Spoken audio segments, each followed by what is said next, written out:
కాబట్టి మనం కూడా ఇంతవరకు దేవుని ఏ విధంగా ఆరాధించాలి, ఎందుకు ఆరాధించాలి అనే కొన్ని విషయాలు చూస్తున్నాం.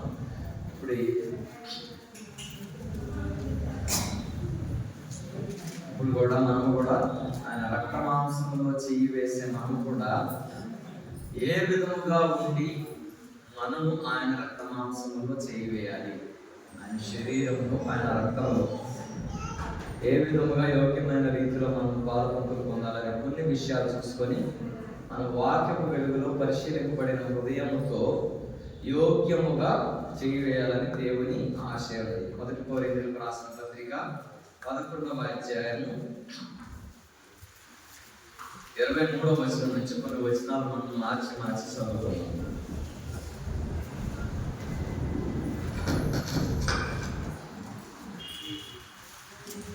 1 కొరింథీయులకు రాసిన పత్రిక 11వ అధ్యాయం 23వ వచనం నుంచి కొన్ని వచనాలు మార్చి చదువుకుందాం.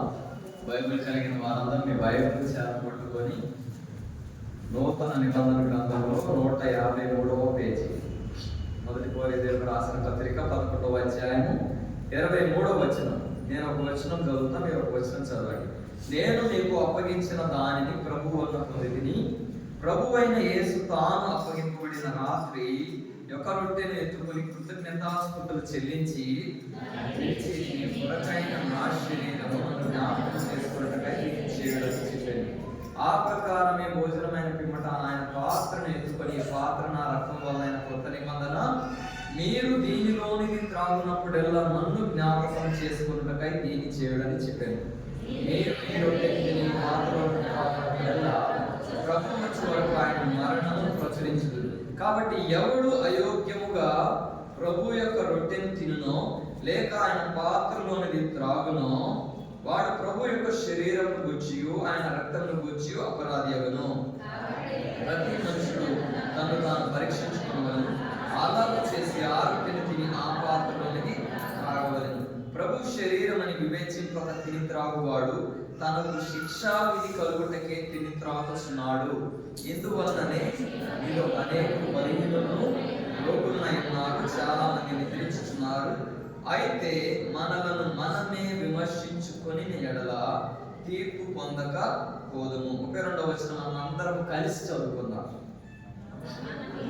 మనం తీర్పు పొందిన ఎడల లోకముతో పాటు మనం శిక్షా విధి కలుగుతున్నట్లు ప్రభు చేత శిక్షింపబడుచున్నాము. రండి, దేవుని సహాయం కొరకు ప్రార్థన చేసుకున్నాం. ప్రతి ఒక్కరు కూడా మీ యొక్క హృదయాల్లో కూడా ప్రార్థన చేసుకోండి. ఏంటంటే, దేవా ఈ దాసుల్లో నుంచి మాతో కూడా మాట్లాడుతున్నాము, యోగ్యమైన రీతిలో మేము కూడా ఏ విధముగా పాపం పొందాలో మాకు కూడా తెలియజేస్తున్నామని మీరు కూడా నా కొరకు ప్రార్థన చేయండి. మిగిలిగా ప్రేమించిన నా ప్రియ తండ్రి, ఈ మధ్యాహ్న కాల సమయంలో ఇంతవరకు కూడా ఆయన ప్రభా మమ్మల్ని కూడా నడిపిస్తూ వచ్చారు. ఆరాధన వర్తమానంలో ఆరాధనలో మేము కూడా ఆత్మతోనూ సత్యంతోనూ నేను ఆరాధించగలను. మా యొక్క స్తుతియాగం, మా యొక్క మొక్కుబడులు, మా యొక్క జీవ ఫలము మేము కూడా నీకు కూడా సమర్పించడానికి మీరు ఇచ్చిన ధన్యతను బట్టి నీకు స్తోత్రాలు చెల్లిస్తున్నాం. ఈ సమయంలో మేము కూడా నీ యొక్క శరీరంలో నీ యొక్క రక్తంలో పాల్పొందులు పొందచుండగా మేము కూడా యోగ్యముగా పరీక్షింపబడిన హృదయములతో పరీక్షించుకొనిన వారమై, శుద్ధమైన హృదయములు కలిగిన వారమై, నీకు ఇష్టముగా నీ హృదయానుసారముగా చేయబడి మేము కూడా ఆయన ప్రభావాలు చేయగలకు సహాయంతో తెచ్చేయమని కోరుకుంటున్నాను. నేను కూడా నిలబడుతున్నాను, బలహీనుడను, ఎందుకు పనికిరాని వాడను, నా వలన ఏ ఒక్కరికి కూడా ఉపయోగం లేదని ఒప్పుకుంటున్నాను. మీరు పై నుండి ఏమైనా సహాయం చేస్తే తప్ప వట్టి వాడను ఇప్పుడు నేను ఒప్పుకుంటున్నాను. మీ ఆత్మను నా మీద ఉంచి మాట్లాడే ప్రతి ఒక్క మాట కూడా నాయన ప్రభువా వారిని సంధించి సరిచేసి వారికి జ్ఞానము తెలివి వివేచన దయచేస్తున్నామని ప్రార్థన చేస్తున్నాను. ఈ వాక్యములు వెల్లడేని వెలుగు కలిగిన తెలివి లేని వారికి తెలివి కలిగించిన విధంగా తెలివి లేని మాకు, జ్ఞానం లేని మాకు ఆయన ప్రభువా మీరే మీ యొక్క ఆత్మీయ జ్ఞానము దయచేస్తున్నామని పరిశీలింపబడిన హృదయంతో యోగ్యముగా అందులో చేయవేసి ఆశీర్వాదాలకు పాత్రలుగా మేము కూడా ఉండగలరు సహాయంతో దయచేయమని కోరుకుంటూ మమ్మల్ని మేము తగ్గించుకుంటూ నీ నామాన్ని హెచ్చిస్తూ మా ప్రభువును రక్షకుడైన యేసుక్రీస్తు వారి నామమున ప్రార్థించి అడిగి వేడుకొచ్చున్నాం తండ్రి. ఆమేన్.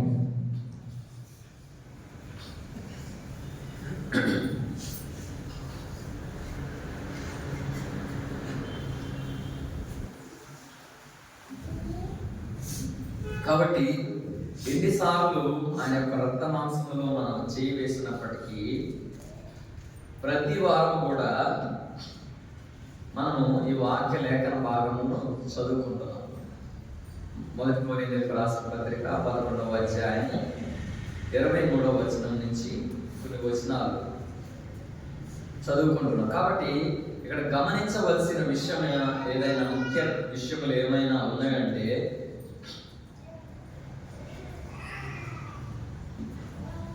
మీ కొరకైనా నన్ను జ్ఞాపకము చేసుకున్నటకై దీన్ని చేయుడని చెప్పారు.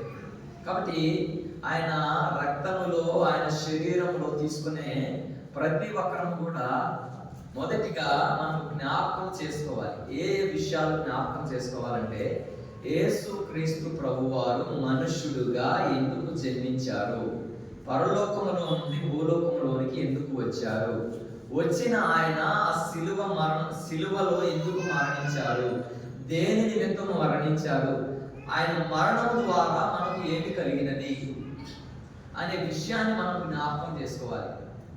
లేకపోతే ఆయన ఎందుకు వచ్చాడు, ఏమి చేశాడు, మనకు ఏమి అనుగ్రహించాడు అనే విషయం మనం జ్ఞాపకం చేసుకోకుండా అందులో చేయి వేస్తే దాని వలన ఉపయోగము లేదు. యేసుక్రీస్తు ప్రభువారు మానవుడికి ఎందుకు జన్మించాల్సి వచ్చింది? మన పాపముల నుండి, శాపముల నుండి మనం విడిపించడానికి మనుష్యుడిగా ఈ భూలోకములో పుట్టి, ఆ సిలువలో మనము చేసిన పాపమును బట్టి, దోషమును బట్టి మనము పొందవలసిన దెబ్బలను ఆయన పొంది, మనము పొందవలసిన శిక్ష ఆయన పొంది, ఆయన పొందిన దెబ్బల చేత మనకు స్వస్థత కలుగజేసి, ఆయన రక్తము ద్వారా మనకు విమోచన కలుగజేసి, నిత్య రక్షణకు, నిత్య జీవనకు మనం పాత్రులు చేశాడనే దానిని మనం గుర్తిరిగిన వారమై, దానిని జ్ఞాపకం చేసుకున్న వారమై, యోగ్యమైన రీతిలో నేను పరిశుద్ధుడిగా జీవించిన ప్రకారము మీరును పరిశుద్ధముగా జీవించండి. ఇంకా ఏం చెప్పాడు యేసుక్రీస్తు ప్రభువారు? నేను లోకమునకు ఉప్పై ఉన్నాను, కాబట్టి మీరు కూడా ఒక ఉప్పులాగా ఉండాలని దేవుడు చెప్తూ వచ్చాడు.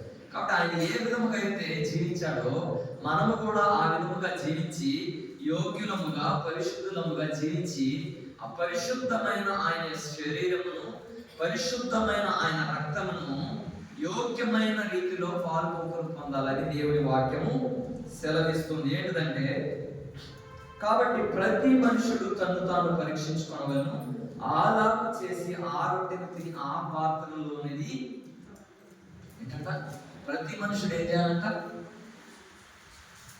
ఇక్కడ వాక్యము ప్రతిసారి కూడా ఒక వినూత్నమైన సంగతి మనకు తెలియజేస్తుంది. ఇక్కడ చెప్పే వాక్యం, కాబట్టి ప్రతి మనుష్యుడు తన్ను తాను పరీక్షించుకొనవలెను, ఆలాగు చేసి ఆ రొట్టెను తిని ఆ పాత్రలోనిది. ఇక్కడ ప్రతి మనుష్యుడు అంటే ఎవరైనా ఎక్కడ? ప్రతి మనుషుడు అంటే ఎవరు? కేవలం బాప్తిస్మం తీసుకున్నవాడు మాత్రమేనా? కేవలం దేవుని ఆరాధించేవారు మాత్రమేనా? కేవలం దేవుని సన్నిధికి వచ్చేవారు మాత్రమేనా అంటే కాదు. ఈ లోకంలో జన్మించిన ప్రతి ఒక్క మనిషి కూడా, కాబట్టి ప్రతి మనుషుడు తను తాను పరీక్షించుకున్నవలను, ఆలాగు చేసి ఆ రొట్టెను తిని ఆ పాత్రలోనిది త్రాగాలి. కాబట్టి ఇక్కడ మార్మన్స్ లేని వారు చాలా మంది ఉండొచ్చు, బాప్తిసం లేని వారు చాలా మంది ఉండొచ్చు, దేవుని ఆరాధించలేని వారు చాలా మంది ఉండొచ్చు, ఆయన రక్తమాంసంలో చేయలేని వారు చాలా మంది ఉండొచ్చు. కాబట్టి దేవుని వాక్యం సెలవించే మాట ఏంటంటే, కాబట్టి ప్రతి మనుషుడు తను తాను పరీక్షించుకున్నవాళ్ళు, ఆలాగు చేసి ఆ రొట్టెని తిని ఆ పాత్రలోనిది త్రాగవలెను. ఇక్కడ ఎందుకు తినాలి, ఎందుకు త్రాగాలి అంటే, యోహాను సువార్త 6వ అధ్యాయము 54వ వచనం, 53వ వచనం చదవండి. యోహాను సువార్త 6వ అధ్యాయము, కావున యేసు ఇట్లనెను, మీరు మనుష్య కుమారుని శరీరం తిని ఆయన రక్తము త్రాగితేనే గాని మీలో మీరు జీవము కలవారు కారు, నా శరీరము తిని నా రక్తము త్రాగువాడే నిత్య జీవము గలవాడు, అంత్య దినమున నేను వానిని లేపుదును. నా శరీరము నిజమైన ఆహారమును, నా రక్తము నిజమైన పానమునై ఉన్నది.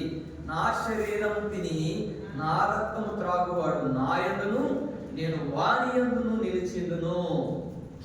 దేనికి తినాలి ఇప్పుడు, దేనికి త్రాగాలి అంటే దేవుని వాక్యం సెలవిచ్చే మాట ఏంటంటే, నా శరీరము తిని నా రక్తము త్రాగువాడే నిత్య జీవము కలవాడు, అంత్య దినమున నేను వానిని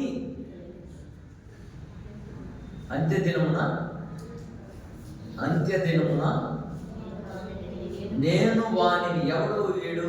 లేపబడేవాడు ఎవడంటే ఇక్కడ ఎవరైతే ఆయన శరీరమును తింటారో, ఎవరైతే ఆయన రక్తమును త్రాగుతారో, అంత్య దినమున అంటే మనం చనిపోయి పాతి పెట్టబడి ఆయన రెండవ రాకడలో వచ్చినప్పుడు ఎత్తబడిన మనము లేపబడాలి, ఆయనతో కూడా ఉండాలంటే మనం చేయవలసిన పని ఉంటుంది. ఏంటిదండి ఆ పని? ఆయన శరీరం తిని ఆయన రక్తము త్రాగితేనే వాడు ఏమవుతాడంట? నిత్య జీవము గలవాడు, అంత్య దినమున నేను వానిని లేపుదును. మీరు అనుకోవచ్చు, అంటే ఏంటంటే ఇప్పుడు నేను బాప్తిసం తీసుకోవాలా, నేను ఆరాధన చేయాలా, లేకపోతే ఆ రొట్టె రసంలో పాల్పొంగు పొందాలా అంటే దాని ఆత్మీయ సత్యము ఏంటంటే, మొదటి యోహాను సువార్త 1వ అధ్యాయం 1వ వచనం చదవండి. ఆది యందు వాక్యం ఉండెను, వాక్యము దేవుని యొద్ద ఉండెను, వాక్యమే. ఇప్పుడు ఆయన శరీరమును ఆయన రక్తము త్రాగడం అంటే ఏంటండి? ఇప్పుడు దేవుని వాక్యమును చదివే వారముగా ఉండాలి, దేవుని వాక్యమును తినే వారముగా ఉండాలి, దేవుని వాక్య ప్రకారముగా జీవించే వారముగా ఉండాలి. కాబట్టి బాప్తిస్మం తీసుకున్నాం, దేవుని ఆరాధిస్తున్నాం, ప్రతి వారము కూడా పరీక్ష చేసుకుంటున్నాం. పరీక్షింపబడిన హృదయంతో ఆయన రక్తములో ఆయన శరీరములో మనం పాల్పంపులు పొందుతున్నాం. కానీ దేవుని వాక్యం ఏదైతే ఉందో దాని ప్రకారంగా మనం జీవించట్లేదు. అప్పుడు మనం అంత్యదినాలు లేపబడతామంటారా? యోహాను సువార్త 15వ అధ్యాయము 5వ వచనం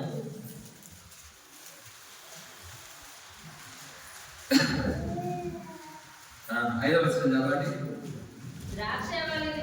ద్రాక్షవల్లిని నేను, తీగలు మీరు. ఎవడు నా యందు నిలిచియుండునో, నేను ఎవరి యందు నిలిచియుండునో వాడు బహుగా ఫలించును. ఏంటంట? ద్రాక్షవల్లిని నేను, తీగలు మీరు. ఎవడు నా యందు నిలిచిండునో, నేను ఎవరి యందు నిలిచిండునో వాడు బహుగా ఫలించును. కాబట్టి ఆయన శరీరం తిని ఆయన రక్తం త్రాగటం అంటే నా వాక్యమే నిజమైన ఆహారం, నా వాక్యమే నిజమైన ఏ స్త్రీతో చెప్పాడు దేవుడు? యోహాను సువార్త 4వ అధ్యాయంలోనే ఉంటారు. 4వ అధ్యాయము రండి.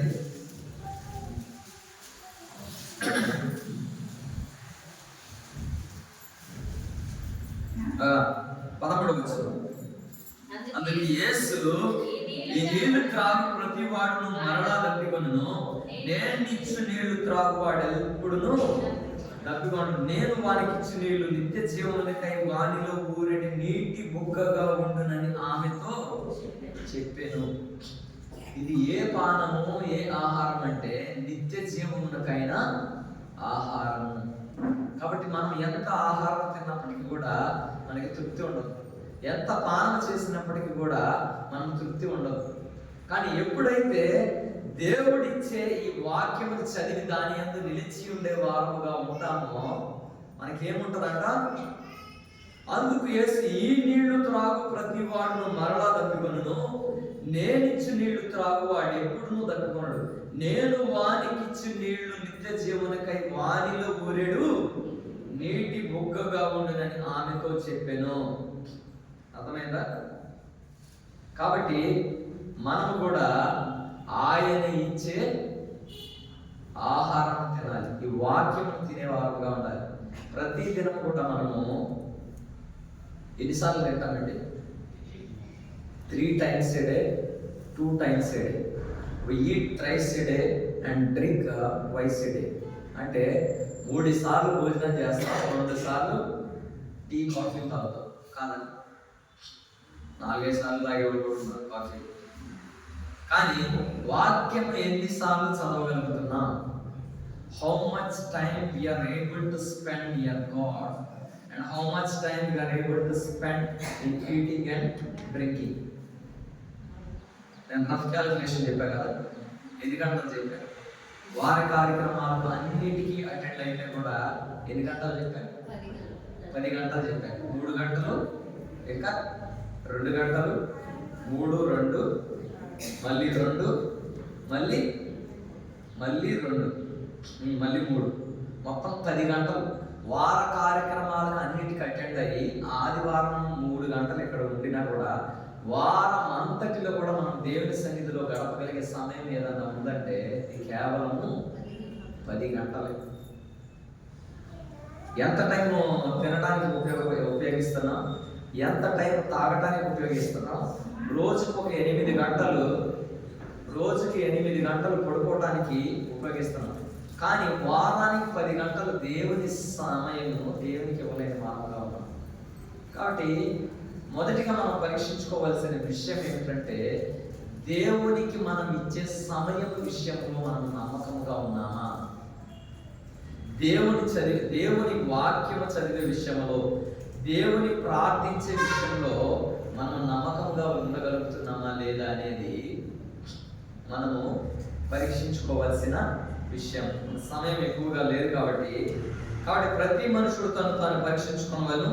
అలాగు చేసి ఆ రొట్టెని తిని ఆ పాత్రలోనిది త్రాగ ప్రభు శరీరం అని వివేచింపక తిని త్రాగువాడు తనకు శిక్షావిధి కలుగుటకే తిని త్రాగుచున్నాడు. ఇందువల్లనే మీలో అనేకులు బలహీనులను, రోగులను చాలా మంది నిద్రించుచున్నారు.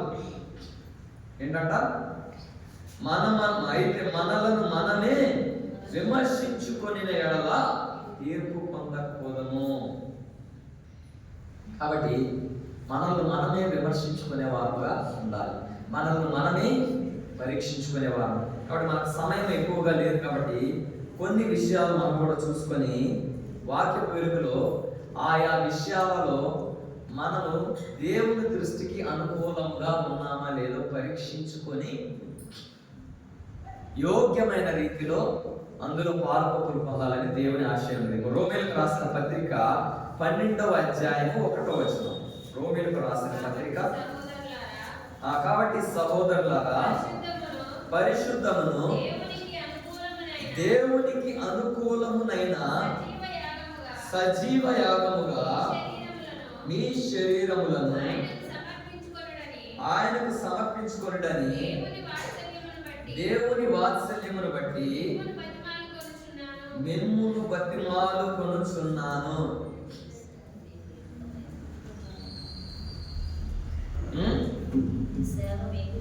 ఇట్టి సేవ మీకు యుక్తమైనది.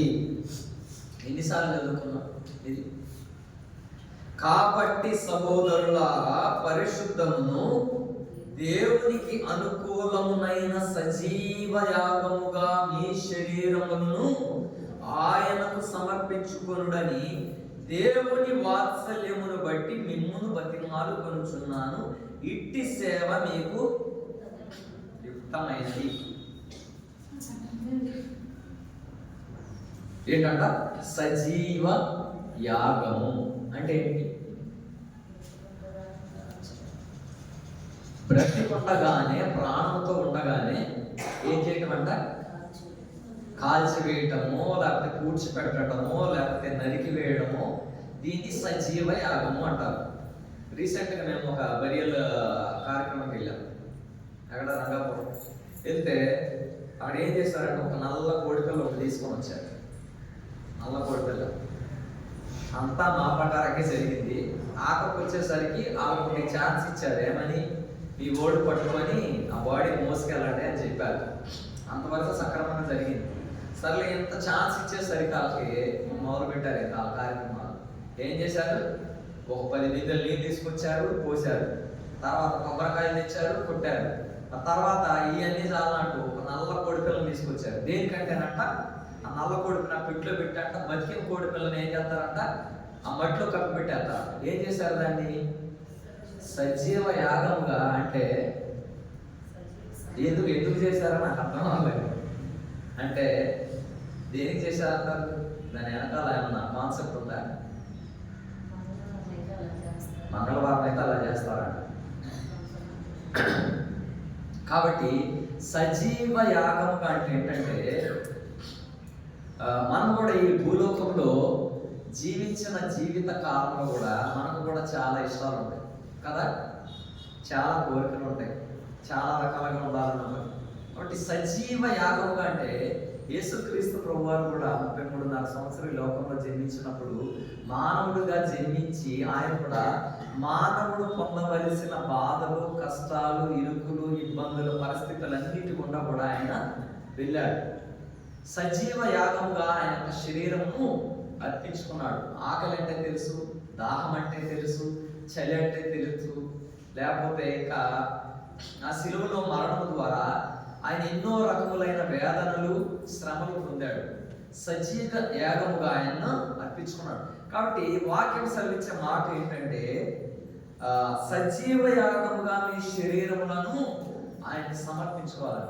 దేవునికి అయిష్టమైన కార్యములు ఏవైతే ఉన్నాయో, ఏది దేవునికి ఇష్టము కాదో, మంచి మాట ఉంది, మీ ఆత్మయు జీవమును శరీరమును ప్రభు అయిన యేసు క్రీస్తు రాకడ యందు నిందారహితముగాను సంపూర్ణముగాను ఉంటున్నట్లు కాపాడబడును గాక అని ఎవరన్నారు ఈ మాట?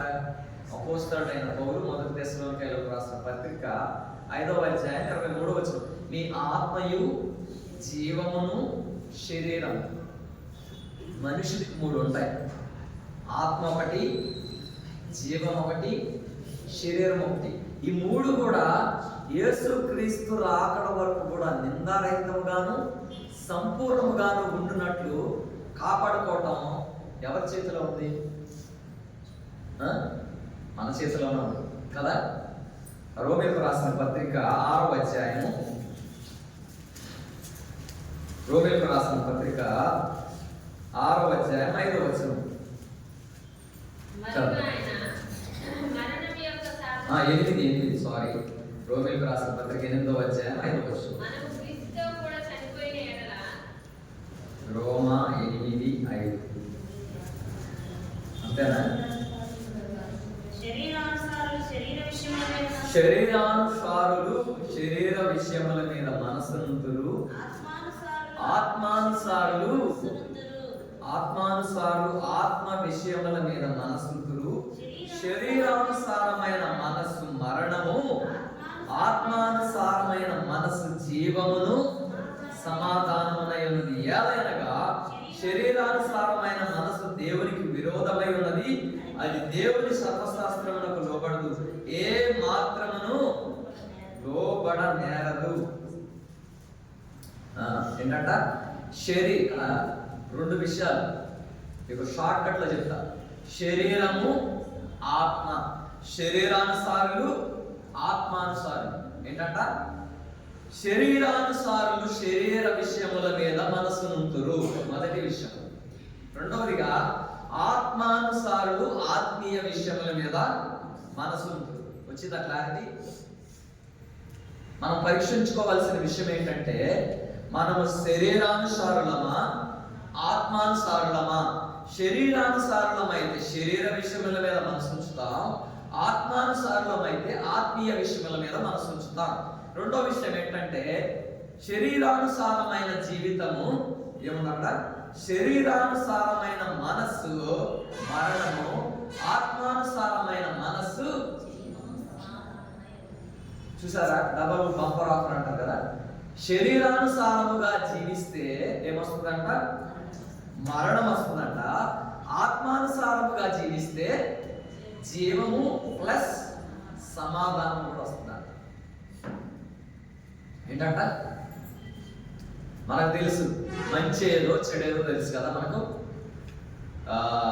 ప్రసంగి గ్రంథంలో అధికముగా దుర్మార్గపు పనులు చేయకము, నీ కాలమునకు ముందే నీవేళ చనిపోదు.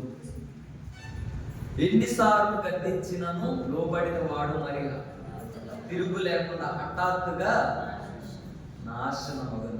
కాబట్టి దేవుని వాక్యం ఎన్నో సార్లుగా ఎన్నో రకాలుగా మనల్ని గద్దిస్తుంది, సరి చేస్తుంది. నువ్వు ఈ విషయంలో తప్పు చేస్తున్నావు, నీ విషయంలో సరి చేసుకో అని చెప్తుంటది. కానీ మనకు ఆత్మీయ మనసు కొద్దిగా ఉంటది. ఆ ఆత్మను పక్కన పెట్టి శరీరాన్ని మనం ఏం చేస్తామంట కేంద్రంగా చేసుకొని శరీరాన్ని గెలిపించే వారుగా ఉంటారు.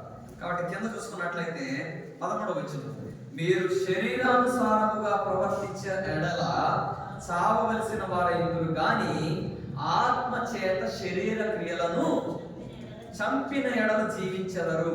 దేవుని ఆత్మ చేత ఎందరూ నడిపింపబడుతురు వారందరి దేవుని కుమారులై. ఏంటంట? మీరు శరీరానుసారముగా ప్రవర్తించిన ఎడల ఏమవుతుందంట?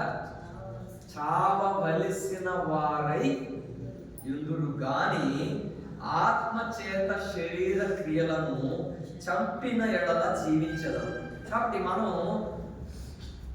మొదటిగా పరీక్షించుకోవలసిన విషయం ఏంటంటే, మనము ఆత్మానుసారముగా ఉన్నామా లేకపోతే శరీరానుసారముగా ఉన్నామా? శరీరానుసారముగా జీవిస్తే మరణము, ఆత్మానుసారముగా జీవిస్తే జీవము, సమాధానము. కాబట్టి మూడవదిగా, మీరు శరీరానుసారముగా ప్రవర్తించిన ఎడల చావవలసిన వారాయి ఉన్నారు. ఏ భేదము లేదు, అందరూ పాపము చేసి దేవుడు అనుగ్రహించు మహిమను పొందలేకపోతున్నారు. ఏ భేదము లేదు కదా. ఒక మనుషుని ద్వారా పాపము ద్వారా మరణమును లోకములో ఎలా ప్రవేశించినో అలాగుననే మనుషులందరూ పాపము చేసినందున మరణము అందరికీ. ఒక మనిషి ద్వారా ఏమొచ్చిందంట? మరణం వచ్చిందంట. దేని అంటే వారు శరీరానుసారముగా శరీర క్రియల ప్రకారంగా జీవించారు కాబట్టి వారికి మరణం వచ్చింది. వారి ద్వారా మనం కూడా వారికి జన్మించిన ఆ క్రియలు, ఆ ఆలోచనలు, ఆ స్వభావం మనలో ఉంది కాబట్టి మనం కూడా అదే విధముగా వారి వారిలో జీవిస్తే శరీరానుసారముగా మనము చావవలసిన వారమై ఉంటాం. కానీ ఆత్మ చేత శరీర క్రియలను చంపామనుకో మనము జీవించే వారముగా ఉంటాం. కాబట్టి మొదటిగా మనం ఆత్మానుసారులమా శరీరానుసారులమా? ఆత్మానుసారులు ఆత్మీయ విషయముల మీద మనసుందురు, శరీరానుసారులు శరీర విషయములు. ఏంటి ఇప్పుడు ఆత్మీయ విషయాలు ఏంటి, శరీర విషయాలు ఏంటి చెప్పండి మీరే. గలతీయులకు రాసిన పత్రిక 5వ అధ్యాయము 19వ వచనం, శరీర కార్యములు స్పష్టమైనవి. అవేవనగా జారత్వము, అపవిత్రత, కామకత్వము, విగ్రహారాధన, విచారము, ద్వేషములు, కలహములు, మత్సరము, క్రోధములు, కక్షలు, భేదములు, విమతములు, అసూయలు, మత్తతలు, అల్లరితో కూడిన ఆటపాటలు మొదలైనవి. మనకు సమయం ఎక్కువ లేదు కాబట్టి మనం శరీరానుసారముగా జీవిస్తే ఇవన్నీ మనలో ఉంటాయి. ఆత్మానుసారముగా జీవిస్తే ఆత్మఫలమేమనగా ప్రేమ, సంతోషము, సమాధానము, దీర్ఘశాంతము, దయాళుత్వము, మంచితనము, విశ్వాసము, సాత్వికము, ఆశానిగ్రహము. కాబట్టి ఏ విధముగా జీవిస్తున్నాం? శరీరానుసారముగా జీవించే వారముగా ఉన్నామా? ఆత్మానుసారముగా జీవించే వారముగా ఉన్నామా? మనం కూడా పరీక్షించుకోవలసిన వారమై ఉన్నాం. శరీరానుసారంగా జీవిస్తే మరణము, ఆత్మానుసారంగా జీవిస్తే జీవము, సమాధానము పొందుకునే వారముగా ఉంటాం. కాబట్టి మనం కూడా ఇప్పటి వరకు శరీరానుసారంగా జీవిస్తే ఆ శరీరానుసారమైన జీవితమును పక్కన పెట్టి ఇప్పటి నుంచి అయినా మనం కూడా ఆత్మానుసారముగా జీవించాలని దేవుని ఆశ. రెండవదిగా చూసుకున్నట్లయితే హెబ్రీయులకు రాసిన పత్రిక 12వ అధ్యాయం 15వ వచనం, హెబ్రీయులకు రాసిన పత్రిక 12వ అధ్యాయం 15వ వచనం. మీలో ఎవడైనను దేవుని కృపను పొందకుండా తప్పిపోవునేమో అని చేదైన వేరు ఏదైనా మొలచి కలవరపరచుట వలన అనేకులు అపవిత్రులైపోదురేమో అనియు ఒక పూట కూటి కొరకు తన జ్యేష్ఠత్వపు హక్కును అమ్మివేసిన ఏశావు వంటి భ్రష్టుడైనను వ్యభిచారి అయినను ఉండునేమో అనియు జాగ్రత్తగా. ఏంటంట?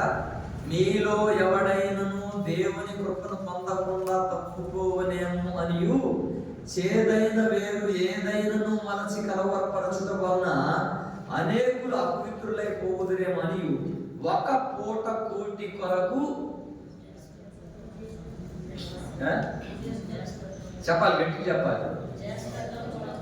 ఒక పూట కూటి కొరకు తన జ్యేష్ఠత్వపు హక్కును అమ్మివేసిన ఏశావు వంటి భ్రష్టుడైనను వ్యభిచారి అయినను మీలో ఉండునేమో అని జాగ్రత్తగా.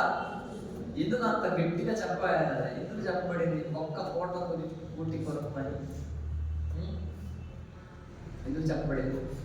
ఒక్క పూట కూటి కొరకు తన జ్యేష్ఠత్వపు హక్కును అమ్మివేసిన ఏశావు వంటి భ్రష్టుడైనను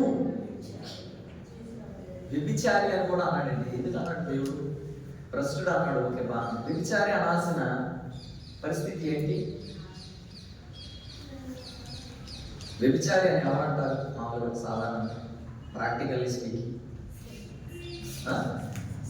వ్యభిచారి అని ఎవరిని అంటారంటే భర్త ఉండగానే వేరొక పురుషులతో ఏదైనా అక్రమ సంబంధం కలిగి ఉంటే వారిని వ్యభిచారి అంటారు. అంతేనా కాదంటారా? అంతేనా రియల్ ఫ్యాక్ట్? అంతే కదా? ఇక్కడ ఈ ఆత్మీయ సత్యం ఏమిటంటే దేవుని రక్తము చేత కడగబడిన నీవు, రక్షణలోనికి వచ్చిన నీవు, బాప్తిస్మము తీసుకున్న నీవు దేవునితో ఏమయ్యావు? ప్రదానం చేయబడి ఆయనకు భార్యగా సంఘము చేయబడింది. అర్థమవుతుందా నేను చెప్పేది? రిలేషన్. ఈ భార్యగా చేయబడిన సంఘమైన నీవు, దేవునితో పెనవేయబడిన నీవు, దేవునితో పరిశుద్ధమైన సంబంధం కలిగిన నీవు దేవుని విడిచిపెట్టి దేవుని కాదని సాతానుని వెంబడిస్తే, దేవుని కంటే సాతానుని ఎక్కువగా ప్రేమిస్తే, నీకు భర్త ఉన్నాడు, అర్థమైంది అనుకుంటా, లాజిక్ అర్థమైంది కదా? ఇప్పుడు నీకు భర్త ఉన్నాడు. ఎవరు ఆ భర్త? ప్రభు అయిన యేసుక్రీస్తు ప్రభువారు. ఆ భర్తను విడిచిపెట్టి సాతాను అనే భర్త దగ్గరకు నువ్వు వెళ్ళావంటే నేనేమంటారు? ఇప్పుడు అర్థమవుతుందా? అది విషయం.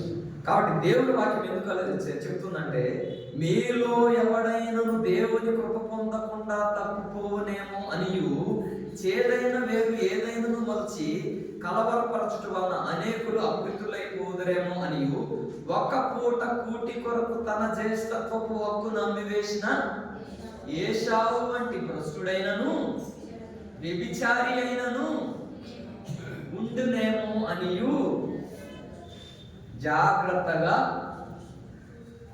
ఒక్క పూట కూటి కొరకు జ్యేష్ఠత్వపు హక్కును అమ్మివేశాడంట.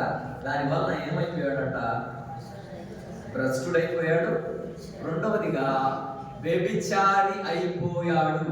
కాబట్టి చేరికూడి వచ్చిన నీవు నేను పెద్ద పెద్ద విషయాల్లో తప్పుకోవట్లేదేమో, చిన్న విషయమే.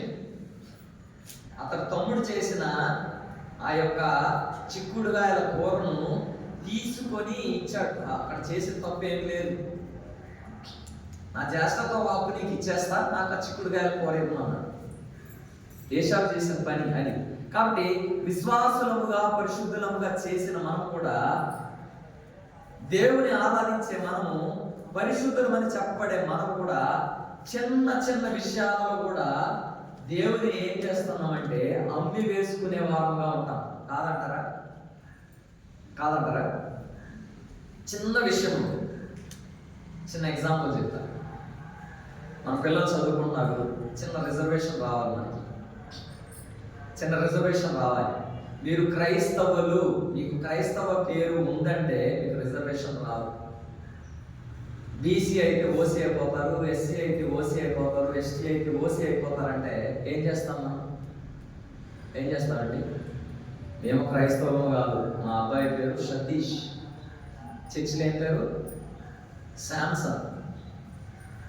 ఏంటి అర్థమవుతుందా? చిన్న చిన్న విషయాలలో ఎక్కడ మనం తప్పిపోతామంటే, మన జ్యేష్ఠత్వపు హక్కును ఏ విధంగా పోగొట్టుకుంటామంటే ఇదే చిన్న చిన్న విషయం. ఒక్క పూట కూటి కొరకు, ఒక చిన్న రిజర్వేషన్ కొరకు. మంచి మాట ఉంది, అన్ని జనుల మధ్య నన్ను ఎరగనని వాడిని నేను ఎరగనాను.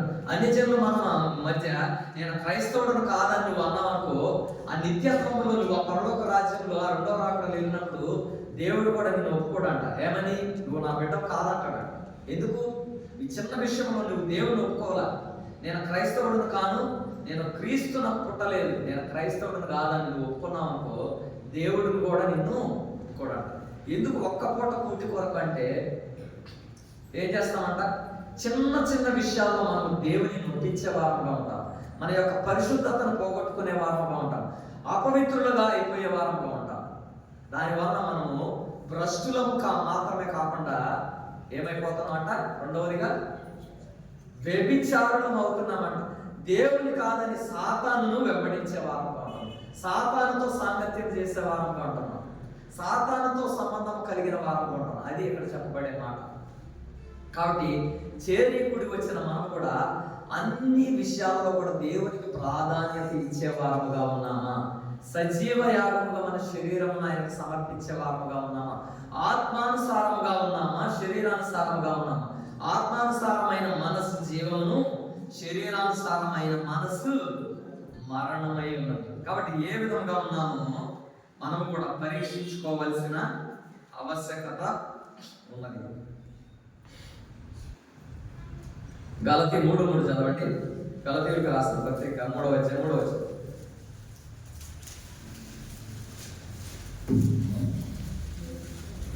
గలతీయులు, మీరు ఎంత అవివేకులైతిరా, మొదట ఆత్మానుసారముగా ఆరంభించి ఇప్పుడు శరీరానుసారముగా. ఆత్మానుసారము, శరీరానుసారం, ఇదే చెప్తున్నాను నేను. రెండోది ఏం చెప్పట్లా. మీరింత అవివేకులైతిరా, మొదట ఆత్మానుసారముగా ఆరంభించి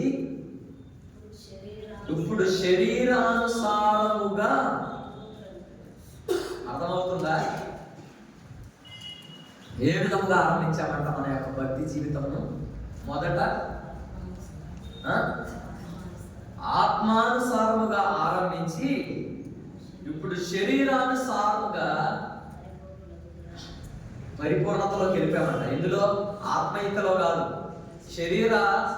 శరీర కార్యములో పరిపూర్ణమైపోతున్నామంట. అవునంటారు కాదంటారా? దేవుని నమ్ముకున్న మొదటి దినాలలో మన భక్తి ఏ విధముగా ఉన్నది, మన విశ్వాసం ఏ విధముగా ఉన్నది, మన పరిశుద్ధత ఏ విధముగా ఉన్నది, వారానికి ఎన్నిసార్లు వచ్చేవాళ్ళం ప్రార్థనకి, ఏ విధముగా వచ్చేవాళ్ళం ప్రార్థనకి, ఏ విధంగా వచ్చేవాళ్ళు ఎదువరికి ప్రార్థనకి. నేను చిన్నప్పటి నుంచి మందిరంలోనే పెరిగాను. నేను పుట్టింది ఎక్కడే, నేను పెరిగింది ఎక్కడే, నేను చదువుకుంది ఎక్కడే, నాకు ఉద్యోగం వచ్చింది ఎక్కడే, నేను పెళ్లి చేసుకుంది ఎక్కడే, నాకు పిల్లలు పుట్టింది కూడా ఎక్కడే. ఇప్పుడు నాకు ఏప్రిల్ 9వ తారీఖు వస్తే నాకు 39 సంవత్సరాలు కంప్లీట్ అయ్యి 40 సంవత్సరాలు వస్తాయి. నాకు అన్ని పరిస్థితులు తెలుసు. 40 సంవత్సరాల నుంచి నేను చూస్తున్నా, మందిరంలో ఉన్నా. ఏ విధముగా వచ్చేవాళ్ళు అంటే విశ్వాసులు నడిచి వచ్చేవాళ్ళు మందిరానికి. తెలుసు, ఎక్కువగా ప్రార్థనకు నేను, మా అక్క, మా అమ్మ, మా నాన్నగారు నలుగురు ఎక్కువగా వెళ్ళేవాళ్ళు. ఏ గుడికి అయినప్పటికీ కూడా ఆ దినాల్లో బళ్ళు కూడా లేవు. తెలుసా? ఒకే ఒక ఆయన ఉండేవాడు మందిరం, బస్వే గారని, కరెంట్ ఆఫీస్లో చేసేవాడు. నేను చెప్పే మాట ఎప్పుడంటే 1995 మాట చెప్తున్నాను. ఏదైనా కూడిక ఉందంటే విశ్వాసులు అందరూ నడిచి రావాల్సిన ప్రార్థనకి. ఎక్కడ జరిగానుకున్న మీటింగ్లు? డ్రైవర్స్ కాలనీ నుంచి కరెంట్ ఆఫీస్ వరకు, తర్వాత కరెంట్ ఆఫీస్ కెమిలాట్స్ లో పనిచేసేవాళ్ళు చాలా మంది. అక్కడి నుంచి అక్కడికి మందిరానికి వచ్చేవారు నడుచుకుంటూ. ఎందుకు చెప్తున్నా అంటే పరిస్థితులు మారే కొలది, వసతులు పెరిగే కొలది ఆత్మీయత ఏమైపోతుందంట. నడిచి వచ్చే సమయాల్లో దేవుడి సన్నిధికి టయానికి వచ్చేవాళ్ళం కాదంటారా? ఇప్పుడు మనకి రెడీ అవ్వగానే బండి కావాలి, బండి లేకపోతే మనము దేవుడి సన్నిధికి రాము. అవునంటారా కాదంటారా? బ్రదర్స్ చెప్పండి. బ్రదర్స్కి బండి లేదనుకో, ఇట్లా పని మీద బయటికి వెళ్ళారు, సిస్టర్స్ వస్తారు ప్రార్థనకి, ఫోన్ చేస్తారు, నేను పనిలో ఉన్న బండి లేదు రాలేనంటే దుమ్మ దొరికింది. ఏంటిది? ఛాన్స్. నడిచి రాలేదు, హాస్పిటల్కి వెళ్తారు నడిచి, ఇంకెక్కడికి వెళ్తారు? ఫంక్షన్కి వెళ్తారు నడిచి, లేకపోతే ఇంకెక్కడ ప్రభుత్వ ఆఫీసులకి వెళ్తారు, ఏంటి అవి ఫిల్ చేయడానికి. మీ సేవలకు వెళ్తారు నడిచి, కానీ మందిరానికి మాత్రం నడిచి రాలేదు. ప్రాక్టికల్గా మాట్లాడుకుంటే ఇక్కడ గల్తీలకు రాసిన పత్రిక 3వ అధ్యాయం 3వ వచనం చెప్పే విషయం ఏంటంటే, మీరు ఇంత అవివేకులైతిరా, మొదట ఆత్మానుసారముగా ఆరంభించి ఇప్పుడు శరీరానుసారముగా ఆత్మీయతలో పరిపూర్ణలు అవట్లేదంట. ఎందులో పరిపూర్ణలు అవుతున్నారంట? శరీరానుసారముగా. ఏదైనా ఒక షాపింగ్కి వెళ్ళాలి, మనం షాపింగ్కి వెళ్ళాలంటే ఎక్కడ రావాలి? ఇంటి దగ్గర మగవాళ్ళు ఉంటారు, డబ్బులు ఇచ్చి షాపింగ్కి వెళ్ళండి రా అన్నారనుకో, ఏం చేస్తారు? ఇంకా బండితో పని లేదు, భర్తతో పని లేదు, నడుచుకుంటా బస్ స్టాండ్కి వెళ్ళిపోతారు. ఇంకా బస్సు ఎక్కుతారు, బస్ స్టాండ్లో దిగుతారు, అక్కడి నుంచి మళ్ళీ 2 కిలోమీటర్లు అయినా ఎన్ని షాపులు అయినా తిరుగుతాం. ఏంటిదని? షాపింగ్ కావాల్సిన బట్టలు కొనుక్కోవాలి. దాని మీద ఉన్నంత శ్రద్ధ దేవుని మందిరం మీద లేదు. అరబీ ఉందా? ఉంది. కాబట్టి దేవుని బలంలో చేయి వేసే నీవు నేను, దేవుడు మనకిచ్చే సెలవిచ్చే మాట ఏంటంటే, ఆత్మానుసారముగా ఆరంభించిన నీ భక్తి జీవితము, నీ విశ్వాస జీవితము ఏ విధముగా ఉన్నది? ఆత్మానుసారముగా ఆరంభించి ఇప్పుడు శరీరానుసారముగా పరిపూర్ణులగుదురా. వ్యర్థముగానే ఎన్ని కష్టములు అనుభవించుతరా, అది నిజముగా వ్యర్థమగును. ఆత్మను మీకు అనుగ్రహించి మీలో అద్భుతములు చేయించువాడు ధర్మశాస్త్ర సంబంధ క్రియ వలన విశ్వాసంతో వినుట వలన చేయించుచున్నాడు. అబ్రహాము దేవుని నమ్మెను, అది అతనికి నీతిగా. కాబట్టి ఎందులో పరిపూర్ణం అవుతున్నాం? ఎందులో పరిపూర్ణం అవుతున్నానంటే, శరీర విషయంలోనా, ఆత్మీయ విషయంలోనా? కాబట్టి ప్రతి ఒక్కరం కూడా మనము పరీక్షించుకోవాలి. మన హృదయం మనకు చెప్పేస్తున్నది, అరే నువ్వు శరీరానుసారుడురా, నువ్వు ఆత్మానుసారుడు కాదు. ఆత్మీయ విషయముల మీద నీకు గ్రహింపు లేదు, ఆత్మీయ విషయంలో నీకు వెలుగువ లేదు. ఆత్మీయత నాకు కనపడదండి నూతన సంవత్సరంలో, క్లియర్గా కనపడతాను. పోయిన సంవత్సరం మంచి ప్రార్థనకు వచ్చేవాళ్ళు చాలా మంది, కొద్దిగా వారపూడేలు కాటికి. కొత్త సంవత్సరం స్టార్టింగ్ నుంచే నా ఇంకో గొప్ప విషయం ఏంటంటే, సంక్రాంతి పండగ హిందువులకు మనకు అర్థం అవ్వాలి. నాకు తెలిసి మనకే అన్నట్టు అనిపించింది. సంక్రాంతి పండగకి జరుగుతుంది, మందిరంలో ఎవరో కనపట్ల, వార కార్యక్రమాలు జరుగుతుంది. నిన్న ఉపవాస ప్రార్థన గుడికి జరిగింది, ఒకళ్ళు రాలి, ఒకే ఒక ఆమె వచ్చింది. ఎవరన్నా? రూతమ్మ. రూతమ్మ ఒకటి వచ్చింది. ఎప్పుడు 11:30-12 వచ్చింది. మా ఇద్దరు పిల్లలు, నేను, మా అమ్మగారు, మా చింటూ, ఇంతవరకు మేమే ప్రార్థన చేసుకున్నాం. కాబట్టి ఎందుకు చెప్తున్నా అంటే, దేవునికి సమయం ఇవ్వలేని వారంగా ఉంటున్నాం. ఎందుకంటే ఆత్మానుసారంగా ఆరంభించాం. ఇంకో మాట ఉంది, 10 మంది పరిగెత్తుతారంట. ఎంతమంది పరిగెత్తుతారంట? చాలా మంది పరిగెత్తుతారంట. కానీ పందెంలో పరిగెత్తిన ప్రతి ఒక్కరు కూడా కిరీటం వస్తుందా, లేకపోతే మెడల్ వస్తుందా, లేకపోతే బహుమతి వస్తుందా? కాబట్టి విశ్వాసంగా ఆరంభించిన ఈ యొక్క జీవితంలో, నీ విశ్వాస జీవితంలో కడవరకు నువ్వు ఓపికగా పరిగెత్తితేనే నీకు కిరీటం వస్తుంది. ఏంటంట? అపోస్తలుడైన పౌలు చెప్పిన మాట ఏంటి? మంచి పోరాటం పోరాడి తిని, నా విశ్వాసమును కాపాడుకుంటుని, నా పరుగును కడముట్టించి తిని ఇక మీదట నా కొరకు నీతి కిరీటము ఎప్పుడు మంచి పోరాటం పోరాడినప్పుడు, విశ్వాసమును కాపాడుకున్నప్పుడు, పరుగును కడముట్టించినప్పుడు అప్పుడు నీకు నీతి కిరీటం. ఇప్పుడు 3 విషయాలు చేయాలి. ముందు కిరీటం కావాలంటే ఏం చేయాలి? మంచి పోరాటం పోరాడాలి, రెండవదిగా విశ్వాసమును కాపాడుకోవాలి, మూడవదిగా పరుగును కడముట్టించాలండి. చాలా మంది పరుగు పందెంలో మీరు చూస్తుంటారు, మ్యారథాన్ అంటారు దాన్ని. కొన్ని 50 కిలోమీటర్లు ఉంటుంది, 2 కిలోమీటర్లు ఉంటుంది, 3 కిలోమీటర్లు ఉంటుంది. అందులో చాలా మంది నడుస్తుంటారు, కానీ ఎక్కడో ఒక చోట ఆగిపోతుంటారు. ఎవరికి వస్తుంది అంటే ఆ బహుమతి కడ వరకు ఓపికగా పరిగెత్తిన వారికి మాత్రమే ఆ బహుమతి ఉంటుంది. కాబట్టి ఈ జీవితంలో కూడా, ఈ విశ్వాస యాత్రలో కూడా, ఈ పరిశుద్ధ జీవితంలో కూడా, ఈ ఆత్మీయతలో కూడా కడ వరకు నువ్వు ఈ యొక్క విశ్వాసమును కాపాడుకొని పరిశుద్ధంగా జీవిస్తేనే నీకు ఆ యొక్క కిరీటం ఉంది. కాబట్టి మనం కూడా ఆయన రక్త మాంసంలో చేయి వేసే నీవు నేను కూడా, మనం కూడా మన యొక్క జీవితంలో కూడా ఏ విధముగా ఉందో పరీక్షించుకొని పరీక్షింపబడిన హృదయంతో ఆయన రక్తంలో చేయి వేయాలని దేవుని ఆశ. ఆఖరిగా 2 వచనాలు చూపించి నేను ముగించేస్తాను. గలతీయులకు రాసిన పత్రిక 6వ అధ్యాయం 4వ గలతీ 6:4. గలతీయులకు రాసిన పత్రిక 6వ అధ్యాయం 4. ప్రతి వాడును తాను చేయు పనిని పరీక్షించి చూచుకొనవలెను, అప్పుడు ఇతరుని బట్టి కాక తనను బట్టియే తనకు అతిశయము. కాబట్టి తన్ను తాను పరీక్షించుకొనవలెను. ఇతరులను కాదండి పరీక్షించేది. మనం చాలాసార్లు మనల్ని మనం పరీక్షించుకోం, ఇతరులను పరీక్షించే వారంగా ఉంటాం. వాళ్ళు చూడు ఎలా ఉన్నారో, వాళ్ళు చేసే కార్యాలు చూడు ఎలా ఉన్నారో, వాళ్ళు ఎలా ఉన్నారో, వాళ్ళు ఏం చేస్తున్నారో, ఏం మాట్లాడుతున్నారు, ఇదే తప్ప మనది మనం చూడడం. ప్రతి వాడును తాను చేయు పనిని పరీక్షించి చూచుకొనవలెను, అప్పుడు ఇతరులను బట్టి కాక తనను బట్టియే అతనికి అతిశయం కలుగును. ఎవరిని బట్టి అతిశయం కావాలి నీకు? ఇతరులను బట్టే. మనల్ని బట్టి మనకే అతిశయించాలి. ఇంకో వచనం కూడా చూసుకొని మనం యోహాను సువార్త 5వ అధ్యాయం 31వ వచనం. యోహాను 5:31.